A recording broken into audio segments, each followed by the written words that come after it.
Let's be honest about your training. You're probably putting in the work. You're hitting your chest, your back, your shoulders. You might even be one of the few who actually trains legs. But there is one muscle group that 99% of people music in the gym are completely ignoring, and that muscle is your calves. You either skip them entirely or you just toss in a few half-hearted music bouncy reps at the end of your workout, hoping for the best. And this is a massive mistake. It's the single biggest music reason your physique looks unbalanced. All that hard work on your upper body just makes the music chicken leg look even worse. It ruins the entire aesthetic you're fighting for. Music now, most people just fall back on the same old lie. They blame their genetics. The fix is actually very simple. It just requires you to music understand what you're training. And I'm going to show you both the calisthenics only path and the dumbbell music path to fix this. You have to understand this. Your calf is not one muscle. It is a two-engine system. First, you have the gastrocnemius. This is that big diamond-shaped muscle you see. This is your power engine. It's a fast twitch muscle built for explosive power. But underneath that, you have the Soleus. This is your hidden muscle and it's the secret to real 3D thickness. This is your endurance engine. You cannot build impressive calves by only training one of these engines. You must train both. This is the single-leg bodyweight calf music raise. Do not underestimate this. For many people, their full body weight on one leg is plenty of resistance. Here's how to do it. Stand on a step or block. Hold on to a wall for balance. Lift one foot completely off the music ground. The only way this works is with a brutal slow tempo. Let your heel drop all the way down for a 3-second down stretch. Hold the stretch, then drive all the way up. Hold that peak squeeze for 3 seconds and control the negative for 3 seconds. Do 3 sets of 10 to 20 reps. This is the seated bodyweight calf raise. Here is how to do it. Sit on a bench or chair with your knees at a 90-degree angle. Place your feet on a step. The resistance here is very music low, so we must use insane volume and a hard squeeze. Push up and at the top, squeeze your calves for 3 to 5 seconds on every single rep. This is about time under tension. Do music, 3 sets of 30 to 50 reps. It must burn. This is the standing dumbbell calf raise. Here is how to do it. Stand on the edge of a step with both feet. Hold a heavy dumbbell in each hand, letting them hang at your sides. Keep your legs locked and straight.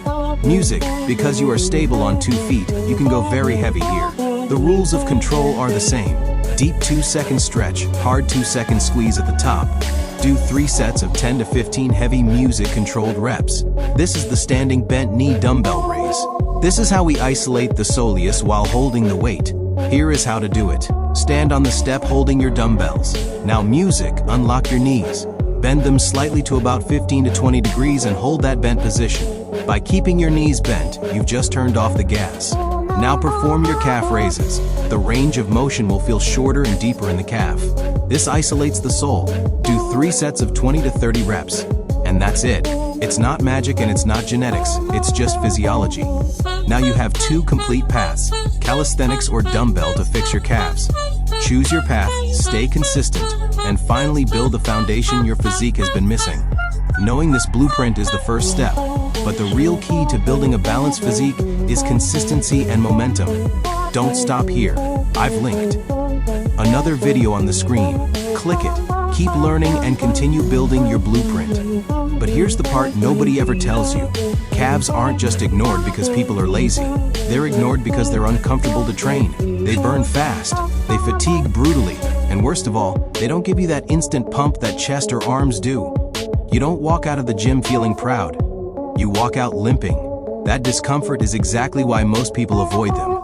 And that's exactly why most people never build them. If you've tried calf training before and gave up, it wasn't because you were weak, it's because you were training them wrong. You were rushing the reps, you were bouncing out of the bottom, you were letting your Achilles do the work instead of your muscle. Calves punish sloppy technique more than any other muscle group in the body. They demand discipline. Let's talk about frequency, because this is where most routines completely fail. You train chest once or twice a week, back once or twice a week. But calves? Once every 2 weeks, if at all. That makes no sense. Your calves are designed to work every single day. Every step you take is endurance work. That means they recover fast, but they also require more frequent stimulation to grow. The solution is simple. Stop treating calves like an accessory muscle. Treat them like a priority. If your calves are lagging, you should be training them at least 3 to 4 times per week. Not every session has to be heavy, but every session must be intentional. One day can be power-focused, one day endurance-focused, One day slow tempo and stretch focused. Variety isn't optional here, it's mandatory. Now let's address the biggest excuse of all. I walk a lot, so my calves should already be big. Walking is low intensity, repetitive endurance work. It keeps your calves alive, not growing. Muscle growth wreck. IRS overload and tension beyond what your body is used to. If walking built calves, marathon runners would have legs like bodybuilders. They don't. Growth happens when you force the muscle to work through a full range of motion under control. That deep stretch at the bottom, that's not optional. That's where growth signals are triggered. The hard squeeze at the top, that's where muscle fibers fully engage. When you skip either of those, you're just wasting time. Another critical mistake is footwear. Soft running shoes absorb force. They steal tension from your calves. When possible, train barefoot or in flat, hard-soled shoes. You want the ground to fight back. You want every rep to feel honest. Let's talk mind-muscle connection, because calves are notorious for being hard to feel. If you rush, you'll feel nothing. If you slow down, everything changes. Imagine pulling your heels upward with your calves instead of pushing the ground away. Imagine squeezing your calves like you're trying to cramp them on purpose. That mental cue alone can double the effectiveness of your reps. Pain is part of the process here. Not injury pain, but that deep spreading burn that forces you to question whether you can do one more rep. That's the signal you're finally training the muscle the way it needs to be trained. When your calves feel like they're on fire, you're doing it right. And here's the truth most people don't want to hear. Genetics do play a role, but nowhere near as much as effort and execution. Yes, some people have higher calf insertions. Yes, some people respond faster.